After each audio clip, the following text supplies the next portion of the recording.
Welcome back, ladies and gentlemen, to the Deal with D and J. Co-host Chick Pro. Alongside me is DJ, the magnificent McCatherine. How are we today? We're doing good. It's getting cold, Jacob. Not gonna lie. Yeah, for you, for me, it's getting cold. I'm not saying I'm not built for this, but I am saying that I don't know that I have the amount of apparel needed in order to survive this winter. Amazon's gonna be a little busy. Yeah, you gotta build that. You gotta build that up. You gotta build that up, big fella. Yep. Is being done. How are you, Jacob? Doing good. Doing good. We're getting into the crunch time of athletics, so I am trying to hunker down and do my job per usual. But basketball starts next week. Soccer is still going. Football's still going. Just a lot of things all happening at once. Just trying to make it through the days and the weeks. You know how you will, baby. Because you're goated. You know how it be. I do. Well, DJ, let's kind of kick it off here. By the time this airs, will be... Hopefully, we still have a World Series, because I think by then it'll be Game 6 when this airs. If I'm doing it, because it's 2-3-2, right? Correct. So they'll play Tuesday, they'll play Wednesday, yep. So by the time this airs, this will be Game 6. Yep. Hopefully we get that far. Yeah. But the Dodgers look like the unstoppable force. Toronto's doing a heck of a job playing it, like bar for bar, punch for punch, but, you know, eventually you go to the judges' scorecards and the Dodgers still come out on top because they land more blows. So, I mean, first things first, Shohei Ohtani is inevitable. I think what we'll see by the time this probably airs is that they're probably not going to let Ohtani hit. If they're not in a bases loaded, like if the bases are empty, they'll put Ohtani on. Like they do not want him swinging the bat. He hit 2 homers in Game 3 in the 18-inning game, the one to tie it.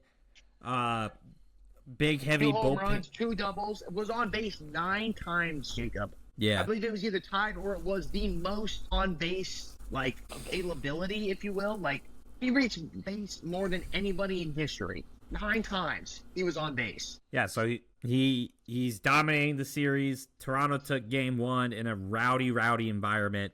But these games have been instant classics. Game 2 was an instant classic. Game 1 was kind of a little bit of a blowout, but what an environment to be in Toronto, right? Mm-hmm. Not Toronto, Toronto. And in LA, like the 18 innings and you know what I hate? Yeah, you know what I hate though? You know what I hate? Tell me what you hate. Is that Freddie Freeman's going to be remembered more as a Dodger than as an Atlanta Brave.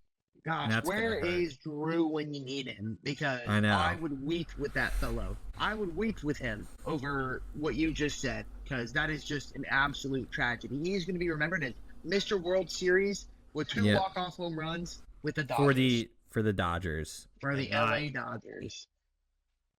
We'll talk about this later because I've been seeing a lot of discourse on Twitter about the Dodgers. But Ohtani is inevitable. He is unstoppable. And the Blue Jays are doing all that they can to try and stay with this team. At the time of recording, I believe they're currently up 2-1 right now in the game, going into the bottom of the 5th. So that gives you a rough time frame of when we're recording here. But, I mean, it's just, what do you do against the Dodgers? They are so good at baseball. It is insane. It doesn't get easier. I don't know. It's so hard, and they have such a dangerous lineup, man. Like, I think if this is the batting order, it goes Ohtani, Betts, Freeman, Smith, Hernandez, Teoscar, Muncy, Edman, Enrique Hernandez, and then Pages. And then, and on the other side, Toronto has a pretty good lineup too with Lukes, Guerrero, Jr., Bichette, Barger, Kirk, Varsho, Clement, Jimenez, and Kiner Falefa. But that Dodgers lineup is just a buzzsaw. Just such a buzzsaw. I mean, the fact that you can walk Shohei Ohtani and the amount of respect you need to have on Ohtani to be like, you know what? Instead of Shohei Ohtani, I'm going to face Betts, or I'm going to face Freddie Freeman instead. It is insane the amount of respect that they're giving Ohtani. And rightfully so with what production he's been able to go. But we're acting like Mookie Betts was an MVP, wasn't he? Did Mookie Betts win an MVP? He was. Back. Yeah. He was. Back with the Red Sox. Yep. Yeah. like, we're acting like this dude can't play ball. Like, you're giving up an MVP for another MVP, right? To be up at the plate. And then let's just say he gets out and that plan A works, and then plan B is, hey, now we got to go up against Freddie Freeman? Absolutely insane with this Dodgers lineup. And then, like you said, Teoscar Hernandez and very many other role players in this lineup. And then you go to the bullpen, and in Game 3, again, 18 innings. 18 innings. And you have Will Klein come out here. Jacob, he pitched close to 70 pitches in his outing. Do you know what his most amount of pitches ever before this was? 25. Like 35. He pitched almost double of his longest performance in this game. 4 innings, 1 hit, 5K, 2 walks. Now, when your players are already good at what they do for the time frame that they're in for, and then you're like, hey, not only do I need you to do what you do before, but I need you to go above and beyond what you do. It is just insane what his Dodgers lineup, his Dodgers bullpen is able to do. And then he also had, is it Yamamoto? Yamamoto in the bullpen warming up to come in after him. Luckily, Freddie Freeman hit a bomb in the bottom of the 18th, but that's who was going to come out to the mound yet. On 2 days rest. Absolutely insane. Yeah, I mean, it went Glasnow, Bada, Wroblewski, Trinidad, Dreyer, Sasaki, Sheehan, Kershaw, Henriquez, and then Klein for the Dodgers. And I mean, it's pretty good, man. Max Scherzer did his job.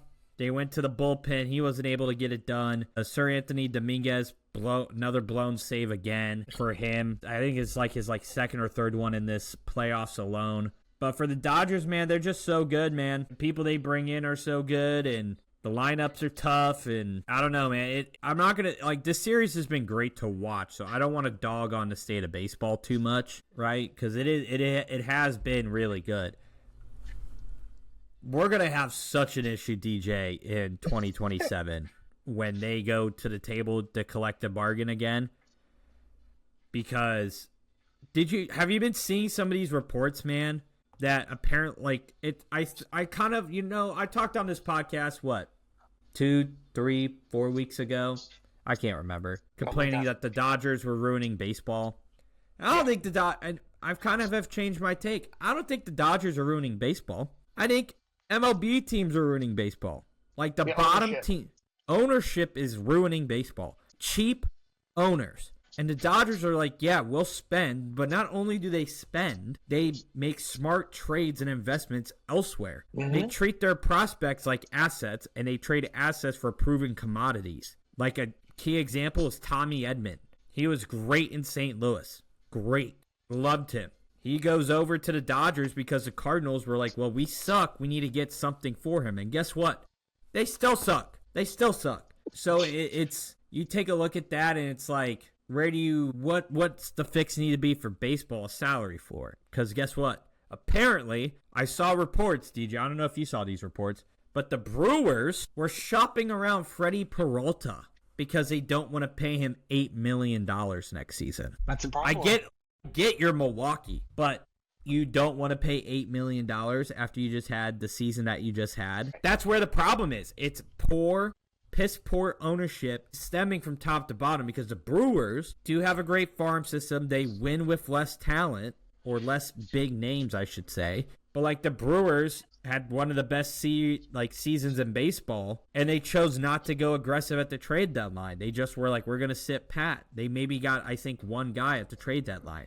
Versus you looked at Seattle, and Seattle's like, we are probably in the best position we have ever been in.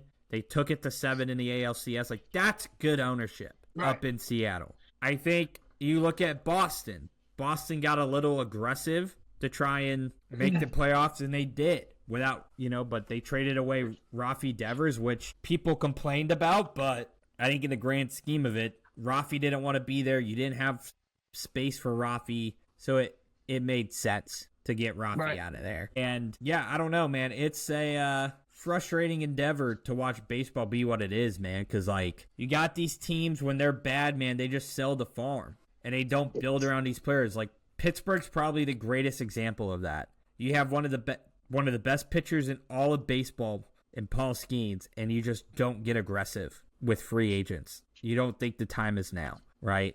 Like, you know, and the Cubs don't. And then guess what? The Cubs don't want to pay Kyle Tucker. Why? Like, you traded for him for a reason. Why don't you want to go sign him? And now Kyle Tucker might be a freaking Dodger next year. Guess what? If you don't want him, the Dodgers will take him.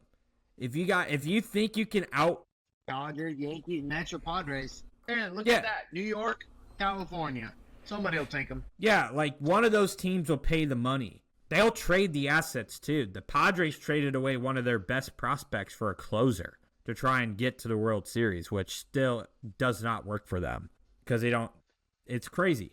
It's crazy. It's ludicrous what baseball is. I see what Manfred's trying to do with a salary floor and a salary cap, because a salary cap will force the Dodgers to not do this. They can't do all these things, but it'll force, hopefully, bad teams to try and get up to the salary cap.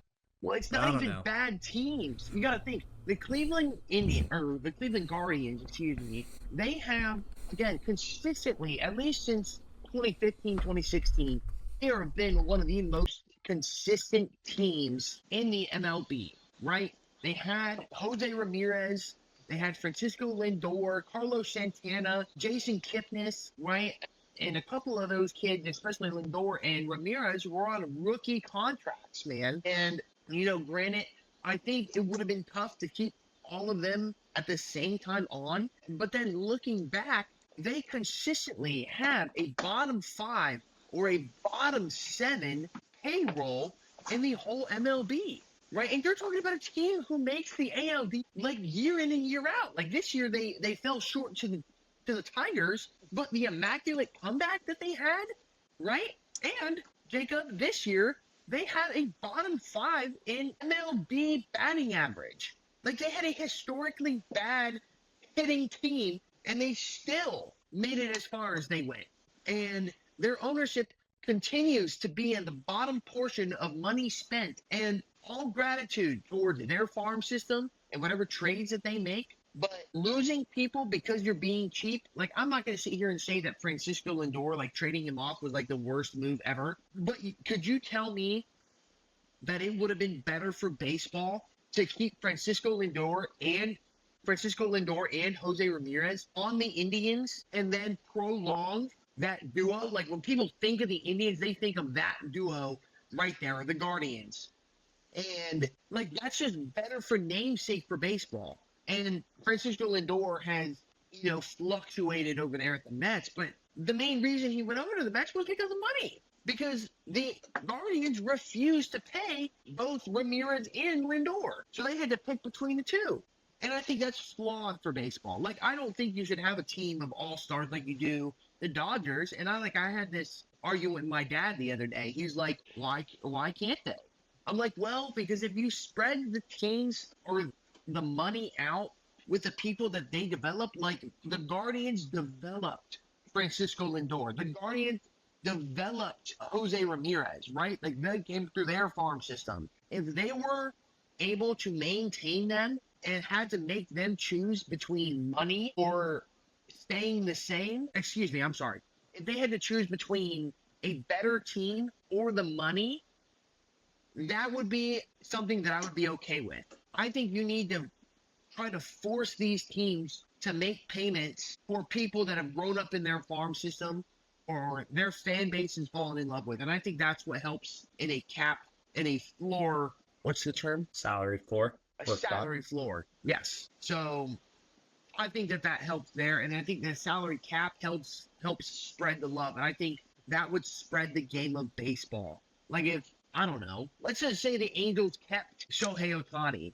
Now that organization is thriving, and now Mike Trout is dwindling as an all-star, was one of the greatest players to play this sport. He is dwindling in that organization. But if they kept Ohtani because of the money, then I think baseball is better for it. Like I don't think having a team full of stars like the Yankees, Mets, and Dodgers have is good for baseball. Yeah, DJ, I agree with you. Like, I don't understand why you would own a baseball team and not want to go win an MLB World Series. Don't like why would you want to see your investment lose all the time? You know what I mean? Like, you know what's funny is I think I kind of want to transition it to like a good example of good ownership is Utah Mammoth right now. I'm switching over to hockey just for a second. But they're the best example of what ownership can do to your franchise because they moved the Coyotes out of Phoenix to Utah, and the Jazz owner bought them. And since he's taken over the Mammoth, his team is competitive. He has a great environment. He has a loyal fan base, and he's doing whatever it needs to be done within the constraints of the NHL salary cap to go try and win. Like, he's done it all. And in baseball, you see the Pirates just waste Paul Skeens has had historical 2 seasons, and they haven't sniffed 70 wins since Vietnam, it feels like. You know, like, I don't get it. The Cardinals used to be so good, and then ownership got scared. Like, you got all these people making decisions that don't make any sense versus the Dodgers and the Yankees are like, we're just going to run it. Like, we're so much, like, we have, but the Yankees have a systematic problem with the manager and the pressure of the New York media. But, like, you know what I'm saying? Like, but then again, you can like point filtration. But like you can point to the Mets and be like, well, the Mets spend all the money, they didn't make the playoffs. Just because you spend the money doesn't mean you get to the World Series. And I go, yeah, but the Mets they don't have Dodger level talent. Like, Tommy Edman won a Gold Glove in St. Louis 2 years ago before he got traded, right? A good example of poor ownership is the Nationals, right? They win the World Series, and guess what happens? I think Scherzer leaves, Strasburg retires, Soto wanted out, right? You got none of these dudes. Like, you got nothing. You got nothing for it. Now, granted, you dodged a bullet with Anthony Rendon. I will say that. I will give you credit there.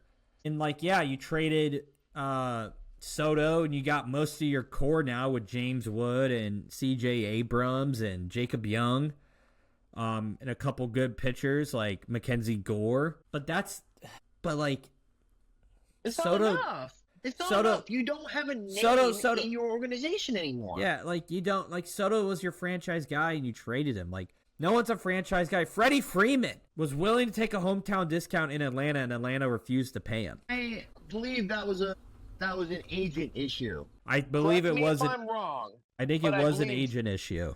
I believe an agent issue for that one. I believe Atlanta came out with an offer, and that agent is no longer there for Freddie Freeman's organization. That was post signing with the Dodgers. Yeah, no, it was an agent issue. He wanted to stay in Atlanta, and his agent's like, I'm going to try and get more money for myself because he gets a percentage of that. And that's exactly what happened. Because Atlanta, they should have kept him. They kept Acuna. They kept Albies. They kept, a bunch of other dudes. They even retraded for Peterson and Soler at one point to try and make it back to the playoffs. But what do we know? All that money doesn't give talent, right? But I think if you raise a salary, like you bring up a salary floor, I believe that improves everything. I think that what's that word we always use throughout college football? It makes it more not coherent. It makes it more even. It makes it just like a more even playing field throughout. I can't think of the word right now, but that's what a salary floor would do. And then a salary cap, of course, without luxury.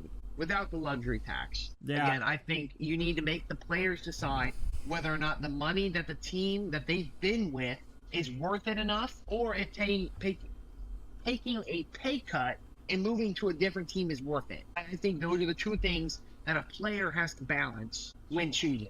Because if you're just able to offer somebody $40 million a year, why the hell would they not take that offer? And that's my piece. I think they need to take the NBA model. You need the floor, the first tax apron, the second tax apron. And for like yes, there is luxury tax, but the apron, because there is luxury tax in basketball, the apron issues a harsher level of taxation.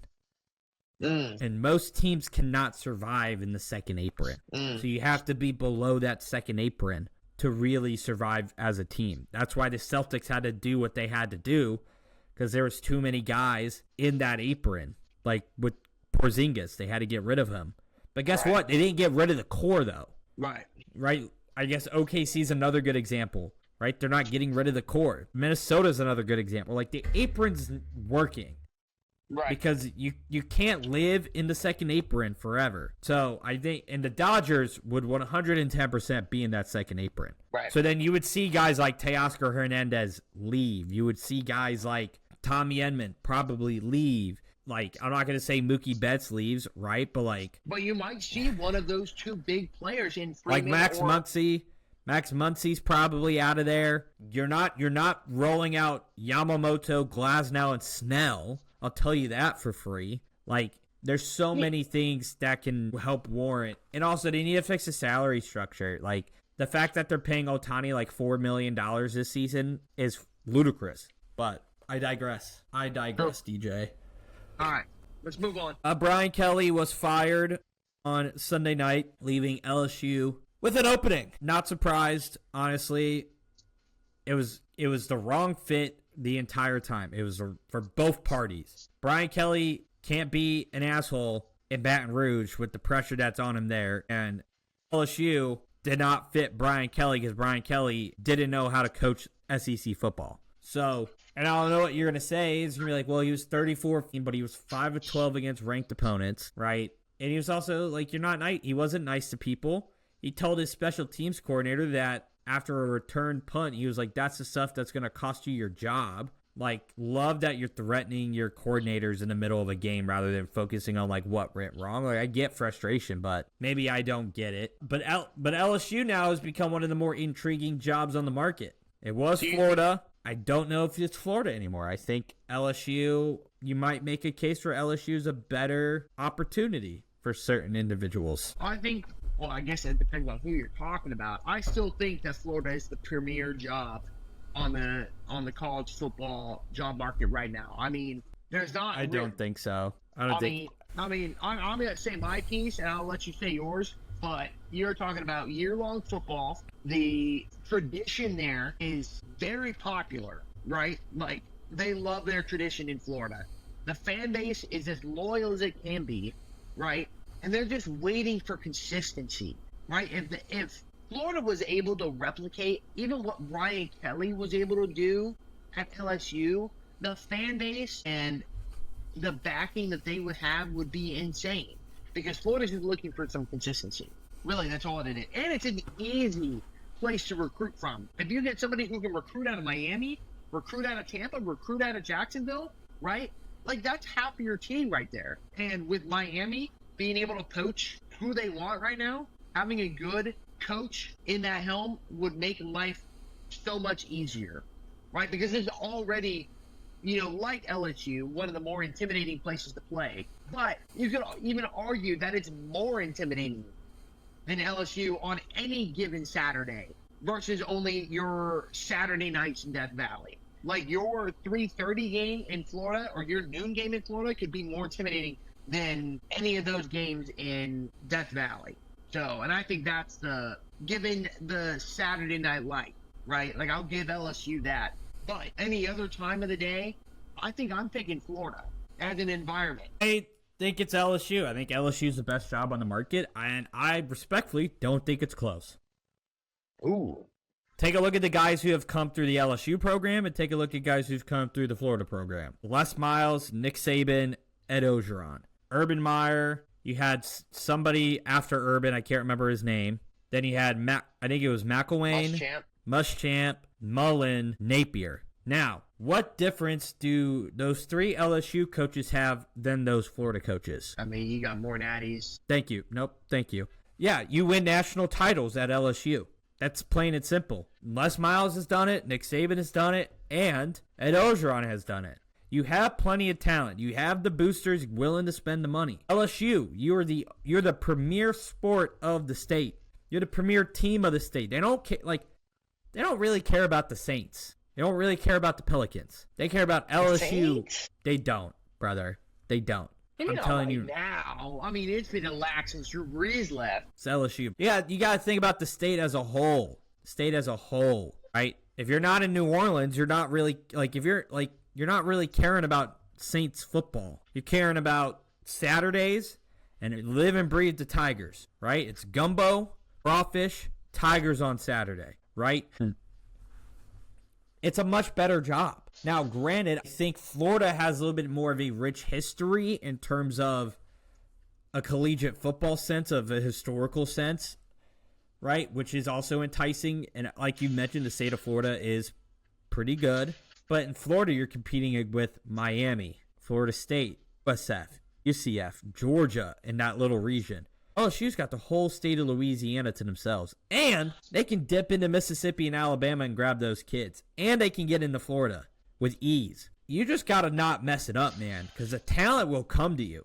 Regardless of who you are, the talent will come. It's been evident, right? Jamar Chase, Brian Thomas Jr., Malik Neighbors, Justin Jefferson, like Clyde Edwards-Helaire, you name it. The talent comes. About like one team. You're talking about like one team. All of those players that you're talking about came from one LSU team, with the exception of maybe Brian Thomas Jr. No. It went Jefferson and Chase played for one season together. Then it was with Chase. Burrow? Yeah. Sometimes you look into the greatest college football team of all time, brother. That's sometimes how it works. You get mad. You catch lightning in a bottle. Yes, and that's all that Ed Orgeron did. Ed Orgeron was not a great But coach. it takes talent. It takes recruiting. Florida had better everything. If you're saying the state of Florida is so freaking good, right? In spite of the coaching, they should have won a national title. Granted, they low-key got screwed with the Florida Gators with the Kyle Trask, Kyle Pitts team. Ricky Pearsall and all them boys. That also, you luck into some of that crap. You luck into a lot. Orgeron just lucked into a champion. He just But guess what? Literally lucked into the best He team. still won. Guess what? You know what you don't have in the last 20 years? Actually, maybe not 20. You know what you don't have in the last 15? A championship. A championship. Okay. And guess what? LSU, I think, technically has 2 within the 15-year window. Maybe just 1. I can't do math. It's 17, and then... Is it 09? Right? 08 was... Miles. 06 season was Florida. 07 season was LSU. 08 was Florida, and 2019 was LSU. So if you stretch back all of the 18 years... Well, 15 years get you to 2010. So it's outside... 15, it's 1-0. If you go back 20 to 05, it's 2-2. When did Saban win? 03? Yes. Yeah, 2003. Listen, man, you can live in your. This is what's wrong with you and your fan base. Not even me. You and your freaking alma mater. This is what's wrong with you. All right, this is what's wrong. You think you're up here. Both of these teams. You think you're up here, and granted, on a historical sense, Florida in every sport is at the top. Basketball team won an Natty. In spite of itself, True. Football should be up there. It should. But the LSU job is better. I think they're close, but the LSU job is better. You just said it wasn't close. It just is. You know what? Fine. You're right. It's not close. You're damn right it's not close. I'm trying to make you feel better. You don't need to make me feel better. I just need to prove your point. Good. I don't care about your feelings right now. I'm spitting facts, and I'm indifferent. No, it's much better. You have the money. You have the talent. Literally, everybody grows up in the state of Louisiana wanting to go to LSU. They don't grow up wanting to be a Raging Cajun, my friend.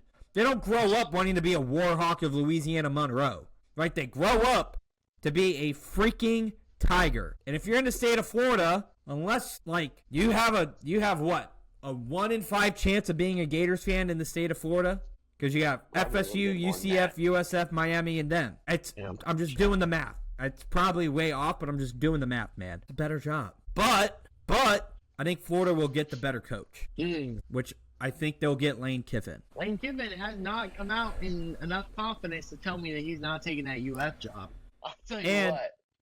I think if you're LSU, you're going to try and throw the money at Kiffin. You're going to try and go ask Lanning. Lanning's not going to leave Oregon. And Kiffin, If he was going to leave, he's going to go to Florida where they're going to treat him like God. Not God, but they'll treat him like the king of the castle versus if he goes to LSU, you're the politician where you got 4 years before we find another president type beat over there. What right? do you think about James Franklin at LSU? No, they're not going to do that. You don't think? Nope. I think James Franklin's taking a small job, man. I think he's going to go to like Virginia Tech or somewhere. But until then, I liked don't. that option up until LSU came around. Because what's the one thing that even Brian Kelly didn't have that James Franklin and Ed Orgeron can build? And that's tradition, a sense of family within the organization. Brian Kelly had none of that. Brian Kelly was an awful coach at LSU. It wasn't even the actual coaching. It was just the team chemistry, the team bonding, the whole family aspect of football he didn't have. But Ed Orgeron, James Franklin, they can have it. And you give James Franklin all the recruits he wants in that South region with his ability to recruit? I'm not saying that it's like a sure fit in this. The shoe might be a little loose in there. It's not going to be nice and snug like you need it. But I think for the LSU job, I think it's John Summerall, the head coach of Tulane, because he's been phenomenal at Tulane. He knows how to recruit Louisiana, and he knows how to recruit that region, right? His current record in college football as a 4-year head coach is 38 and 10. He was 12-2 at Troy, 11-2 at Troy, 9-5 at Tulane, and then through 7 games, he is 6-1, and in the driver's seat of the American Conference. All he does is win, man. Tulane, he knows how to recruit the region. I think it's a good fit. I don't think. Guess what? It's not the sexy hire, right? But you got to take a chance. What are you going to do? What are you going to do? Go get a coordinator? No. You're going to go get... It depends on who the coordinator is. But LSU right now, with where their program is at, you need somebody to come in and build up, right? But Summerall. You can't start so low. Summerall's not low, though. That's disrespectful. Neither was Billy Napier. At his time. Tell me I didn't think it was a good hire either, but it comes from the things that he was a Nick Saban person too. If you were hiring coordinators and head coaches that were succeeding at the top of their sport, that would have been it. The biggest hit coming from Group of 5 to Power 5 has been Kurt Signetti, and he was the clearest, most dominant. Drakewitz has been great at Mizzou. Better, but Signetti was better. I mean, no one's going to be Signetti, bruh. But I'm not saying that, but you need to be close. I mean, going to James Madison and being 10-1, 11-1. So is the expectation now you got to go find a Kurt Signetti and find a guy who wins at every level? At a program? Did I not just name one? At a program? No, I don't think he's there yet. At a program like LSU, you need a Kurt Signetti. You don't settle for much less than that. I understand the bar being a little less than Kurt Signetti, but I still think if you're going to build something that somebody has pretty much proven in a likes of James Franklin, right? Who has been to a conference championship, has won a conference championship, has been to the playoffs. I'm just saying, I think you shoot a little higher than Tulane, but I like where your head is at. I like the whole, hey, we've already got a portion of those who don't go to LSU. We got them at Tulane. We recruit in this area. We bring them to LSU too. I like that. I'm just saying that it should be a little higher. I'm hesitant, Jacob. I'm very hesitant on those names that are lower. Well, then, who's Florida going to hire? If it's not Kiffin, who is it? Do you want Drinkwitz? I think Drinkwitz would be an interesting hire. I'm high on Franklin. I don't care what anybody says. I'm high on Franklin because I like what he builds, and I think recruitment is an improvement from where he's at now. And that's why I'm high on Franklin. I think he gets better recruits along with almost his same recruits as he did at Penn State. So I think everything elevates when Franklin comes south.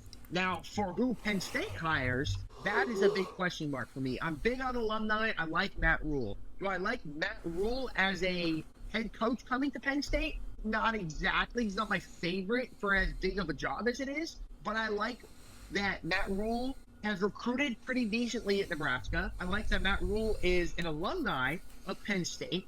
I love an alumni hire. I love somebody who's been in the culture, loves the culture, and is historic with the culture. Love that. That's kind of where I'm at. I think if Florida's at a loss for the most part if it's not Franklin or Kiffin, and that's it. Those are the only two options. Maybe the USF hire. Goalish. Yes, maybe. But I think again for Florida, these are the three biggest programs that are open right now. I really think where they desire to go needs to be higher than their coaching expectations are. I think Goalish has a good expectation if he comes into Florida, but that's 3-4 years. I think there's a certain level of delusion between fan bases of where you think your program is at. Right? That's very true. Yes. Because everyone, Marcus Freeman was the hot name. And it's I hate to break it to you, Notre Dame's a much better program than both those teams right now. And he's got it on lock over there. He's got it on lock. Then they're well, certainly we can go get Dan Lanning. Dan Lanning loves Oregon, man. Why would he leave? But then you look at a guy like Drinkwitz, and everyone's Drink wants to leave Mizzou. I don't think Drink wants to leave Mizzou, man. Low pressure. There's no pressure, right? He has done phenomenal things for university. Anything he asks for, he essentially gets. They have made constant upgrades to Faroe before Drake, and it's been nothing short of impressive. But guess what? He's never, the way I describe Drinkwitz is he's in the, Gary Pinkel stage of his career at Mizzou. Unless he leaves, he'll never be fired from Mizzou. He just will never be fired. Unless he, takes the program and the program, stops being competitive. Right. But if he's constantly going 9-3, 10-2, the occasional 8-4 year when things don't go right, and we're in the top 6, top 8 of the SEC, I guess as a Mizzou fan, you're gonna sit there and be he's kind of like James Franklin. When are we ever gonna get over the hump? But sometimes you don't understand.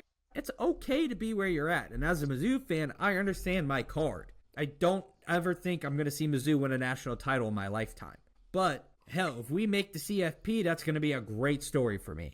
I'm going to be all in, right? That's my Beat Ohio State. Beat Ohio State. Last team to beat Ohio State as well. Non-Big Ten team. Big caveat there. Those are my teams, by the way.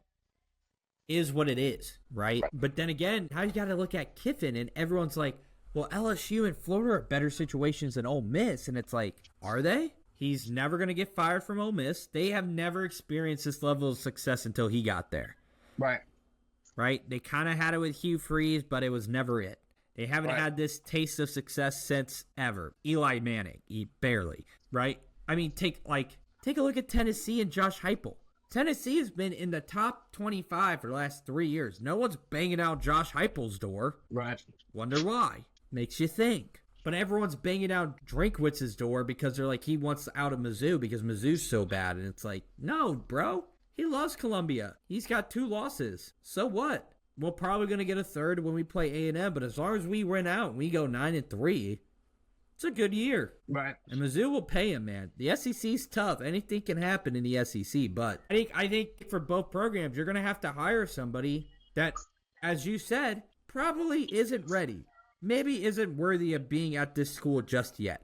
But the big guys aren't going to leave. The only big fish that I could see leaving their program is Jed Fish. This is the only guy. He left Washington. He did Washington. Okay. Maybe people talking about Kenny Dillingham. But Kenny Dillingham Arizona State, right? But he loves Arizona State, man. He loves it there. There's something about staying at a school and building it up that matters to some of these coaches now. They're not trying to bounce the big program to big program. So, if you're Florida, you're going to probably have to be okay with getting an Alex Golesh. And if you're LSU, you got to be okay with getting a John Summerall. And that's just the way it's going to go. I'd be surprised if that's the way that it goes. I don't think that they'll be happy with it. But, I think I like the pipeline of a coach like Kiffin going to Florida or even LSU, and then a coach like Dillingham going to Ole Miss. Like, I like that pipeline where it's an upgrade for sure, but it's not a coach going from a small program to a big program. It's now a coach from a smaller program going to a medium program in Ole Miss. And that's all Ole Miss is. Ole Miss is not a great program. They are under Lane Kiffin, but other than Lane Kiffin, they are a good program. And that's where I think it's at, personally. Well, DJ, touching upon some NFL here. The NFL, don't know what to make of it, man. The Falcons look like the unstoppable force one week, and then they lose to the worst team in the NFL, and the Miami Dolphins. You got teams getting blown out this past weekend. I don't know, man. It's all weekend of blowouts, for sure. whole weekend of blowouts. Nothing crazy, right? I think for me, if I got to go my top 5 here, I'm going my number 1 team in the NFL right now. I'm going to take the Eagles. Number 2, I'm going to take the Colts, man. The Colts got it going. They got it going. 3, the Chiefs. Number 4 is Green Bay. And at 5, I'm taking the New England Patriots. Okay. They have nothing short of impressive. Drake May's playing like an MVP right now. He's just slinging the rock. He is really good. I left the Chargers on the outside simply because, like, the minute Joe Alt went down, that entire team sucked. But now Joe Alt's back, so they're good again. But, like, that's a concern for me. If you can't operate without your left tackle, I know Joe Alt's really good. But to drop off that much is a little insane to someone like me. But those are my top 5 right now. And the Colts, man, Carly Ursay-Gordon's got it cooking over there on the sidelines with the earpiece in. She's doing her thing. Jonathan Taylor is running. Sorry, I need to interject off that comment. Like, I have loved what she has come out and said, and I love how she handles her press conferences when people, like, I don't even want to say ask her. It almost feels like sometimes an interrogation as to why she's under the, like, got the headset on all the time. But, like, talk about accountability and an owner caring about her team. That is the epitome of what people should be doing to make sure that their organization, their fan base, and everything is doing everything accordingly. Because where did we have the Colts in this division this year? Second to last? Yeah. Maybe even last, depending on who you ask. Like, what she's been able to do has been second to that. I just needed to add that comment off of yours. I mean, they've been so good. She wears their headset so she knows where to assign the blame. Was it a blown coverage? Was it just a mishap? Or was it the coordinator making the wrong call at the wrong time? Right? It's the head coach doing. Like, Shane Steichen went from being on the hot seat to he's Daniel Jones went to Kevin O'Connell and he's become a different quarterback. Sam Darnold came through the Kevin O'Connell class and he became a different quarterback. Right? Mm-hmm. It's impressive what has been done, and the offensive line for the Colts are just moving mountains for Jonathan Taylor. Because Jonathan Taylor is my MVP right now. He has been nothing short of spectacular, and he's currently outpacing Barkley with what Barkley was doing last year. So, makes you think. My second runner-up for MVP is probably Drake May. He's been nothing short of phenomenal, too. Baker's still up there. Patrick Mahomes is doing some good stuff. And I'm not saying that to, like, glaze. He actually is playing at a really high level right now. And now they brought back Rashee Rice. It's impressive. It's impressive over there. I've got a rough top 5 here. I really don't want to name them in order because I'm having a real hard time actually doing that, because with just how the Colts have won, like, I want to put them at 1, but I think that's a little crazy. I really do. I think you have teams like the Packers and the Bills right now that are playing at an elite level. The Bills have shown they've kind of dropped off a little bit, but they're still, I mean, it's the Bills. And then you've got the Chiefs right now that are at the bottom of this list, but have been playing at such a high level in the past couple of games that it's hard to keep them off. And then I have the Bucs and the Eagles, right? Like, the Eagles, I feel like, can either look like the best team in football, or they look like they don't know what the heck's going on in any given weekend. And the only thing that's really holding the Bucs back is them being healthy, right? If that offense stays healthy all the time, I can't see why they're not a top 3 team in the NFL on any given Saturday, despite their close wins. I don't care what anybody says about close wins. Wins are wins, and as long as that number doesn't keep growing in the right column of your win-loss, then you're doing something right. So I guess that's my 1, 2, 3, 4, 5, my top 6 with an exception, but I mean, I think the Eagles are kind of the least of those at this very moment. My number 6 team, and then I've got, in no particular order, the Packers, Colts, Bills, Chiefs, Bucks. I mean, it is just, the NFL is just wild this year. With all the injuries and what teams are able to do with backups. Joe Flacco looks like he's back, with the Browns 2 years ago, just, crapping on people. And, the Jets, turned it on against Cincinnati this past weekend. It's all just crazy stuff. So, well, DJ, let's talk a little NBA basketball here. First and foremost, is it Victor Wembanyama MVP season? He is in. I mean, through 4 games, 5 games, whatever it is. I mean, 100 points, 40 rebounds, and 18 blocks. He is currently averaging 6 blocks a game, 13 rebounds, 31 points a game, and I think probably like 4 assists. He had a low assist number, but he looks incredible. Just looks incredible. Looks unstoppable. I mean, for 7'5", the dribble package that he's able to have, and just how much he's bulked up. I mean, what he's able to do with the ball in his hands is nothing short of impressive. The Spurs, man, are currently 4-0, man, and they got dogs on the team, man. They did some really nice stuff. They got Victor Wembanyama. Obviously, you know about Jeremy Sochan, right? They got Luke Cornett from Boston, a good guy coming off the bench. Dylan Harper, De'Aaron Fox hasn't even come back yet. But Stephen Castle and Dylan Harper figuring out, you just got to get the ball to Wembanyama. Then you got Carter Bryant, who's a dog. Harrison Barnes is still giving you good minutes. You got some good players over there in San Antonio right now. But you know what team I'm also been super impressed with? Tell me. Is the 76ers and VJ Edgecombe. Baylor guy, number 3 overall pick. He has been incredible for the 76ers right now. Plugged right into that offense. Looks really, really good. And he plays so seamlessly with Tyrese Maxey. Right, Maxey's averaging 34. VJ Edgecombe is averaging 24.5 points per game right now. Wow. Playing 41 minutes a night as a rookie. Wow. Like, you're giving guy, granted, we're only 6 games into the season. But he looks good. Embiid's looking good. But Embiid's on, get out of here. Like, Embiid's on a minutes restriction. But what I don't want to have happen is if you start giving Embiid more minutes, does that mess up your offense with what Maxey and Edgecombe have and Quentin Grimes in the transition game? That's what my question kind of is, because if you get stationary and you let an Embiid post up on the elbow and you're not letting these guys move in space, like I'm not in love with that type of offense right now.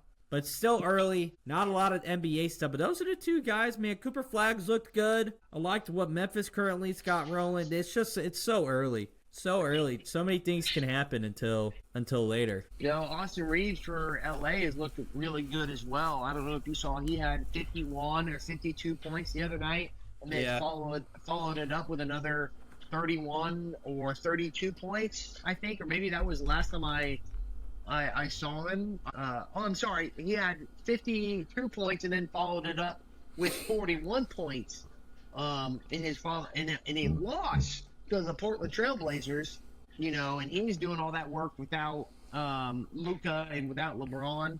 That's a team that I low-key worry about aggressively, because if you're scoring 51 points and, those points are going to go away as soon as LeBron and Luka come back. And then as far as the 76ers go, with Embiid coming back and like how you're going to spread the offense, I think somebody just needs to be like, hey, if it's not broke, don't fix it. Like run your offense the way it is. You've been without Embiid for such a long period of time. Like if the offense is working, the offense is working. You plug Embiid in where you need to. I don't care how much you're paying him. You're paying him to be on the bench. You might as well pay him to play the role that works best for your team. So that's kind of what I have towards that. But like you said, not much going on in the NBA. Wemby has looked like this is his MVP season through, 3 or 4 games?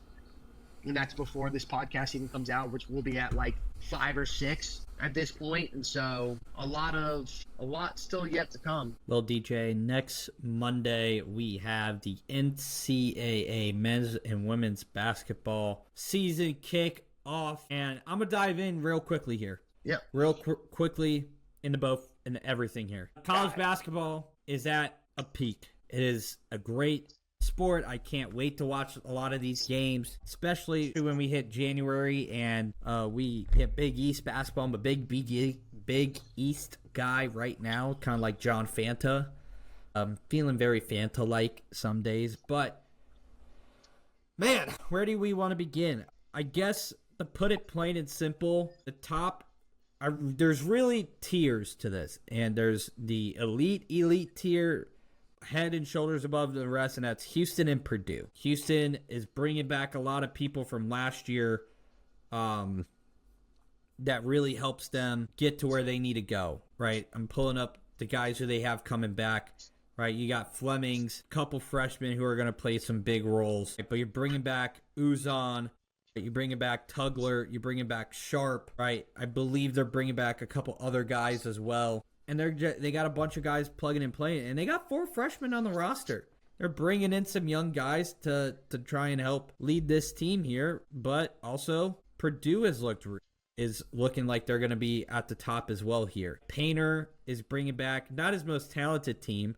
but definitely a team that he hasn't had in a long time. He's bringing back Trey Kaufman-Renn, who is incredible for them. He's bringing back, I believe he's bringing back his point guard, if I can find his name. Bringing back Braden Smith, right? I expect those guys to have big roles going into this year. But again, chaos happens in the non-conference slate. Teams I'm keeping an eye out for, the Mizzou Tigers. They bias, sure, even though I'm a Tar Heels basketball fan. But Mizzou brought in a heck of a recruiting class, and they still are bringing in a heck of a recruiting class. I'm going to keep an eye on North Carolina. As I just said, I'm a fan of them. Currently, Bracketology has them as a 6 seed. Obviously, this is preseason. So many things can change. I don't see that. I don't trust Hubert Davis. I think the offense, I just don't see it. A big team to keep an eye on is BYU. They got Diasaba, probably butchered that name. That's on me. But he's the big number 1 recruit that got paid all that NIL money. AJ DeBansa. There we go, DeBansa. From Brockton, Massachusetts, getting paid all this money to come play for them. They got Rob Wright, a transfer from Baylor. They brought back Richie Saunders, who's a big guy for them. Right, just bringing in dudes. And they're going to be really good, man. They're going to be aggressive. They spent the money for BYU. You got Bronny James over in Arizona. I'm interested to see what he does. Interested to see what Auburn is. Bruce Pearl stepped down and let his son take over the program, so I'm really interested to see what he's going to do. But yeah, man, it's back. Bryce James, not Bronny. Bryce, thank you. Bryce James, I'm really excited to see what UConn looks like after what was considered an off year for UConn. Do they get back to pinnacle with Dan Hurley and company? Does Villanova punch their ticket back into the tournament, right? They've been out of it for the last couple of years. So quick synopsis there, but for sure going to be covering a lot of college basketball content for us as we get closer to it. But yeah. Can't fill us in on what you're looking at. No, I think the guy, we have valet trash here. I think the guy is like grabbing the trash out of the bins, and I can hear him like knock over my bin as we speak. So that's why I was like looking around. I was like, great. Thank you for that. Like, did they score? What's happening? No, Did you witness a murder? I'm watching Dallas Capitals because I can't watch the Blues right now because the Blues suck. The Capitals? As in DC? Yeah, but they're in Dallas right now, so. I don't know. I don't know what happens over there. I'm going to have to go catch a game. We're going to see what happens. Do they play on a Monday anytime soon? Beats me, man. Beats me.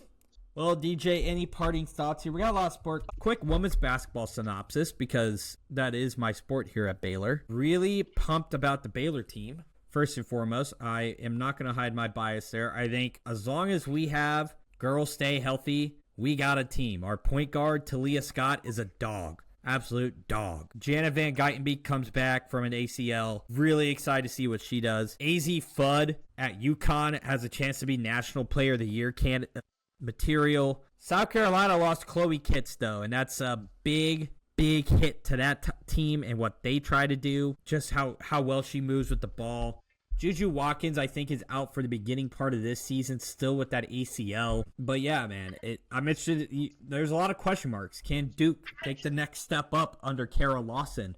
Right? They've gone, barely missing the tournament. First round, second round, Sweet 16, Elite 8 last year. They kick it off in Paris against a good Baylor team. Right. We'll see how it goes. Does Notre Dame reach the mountaintop without Olivia Miles? Does TCU continue their portal kind of excursions and grabbing all these talents out of the portal? Only time will tell, man. Well, I'm blanking on her name. She's with Iowa State. Apparently, Iowa State is going to get right back up in the mix of it with Audie Crooks. They apparently recruited really well from what I am looking at. And yeah. But it's UConn's, thing to lose over there in Storrs, Connecticut. But DJ, any final parting thoughts for the podcast? No, man, I think this was a great podcast. There was so much to cover. Again, apologies to those listeners who listen in weekly for our missed absence last week. Excuse me, with everything that Jacob and I had going on. But hopefully you still follow us on TikTok, Instagram, and all the social media platforms, because we try to keep you up to date even when we miss you on here. So we appreciate your continued support through week in and week out on the platforms. And yeah, lots of sports to cover.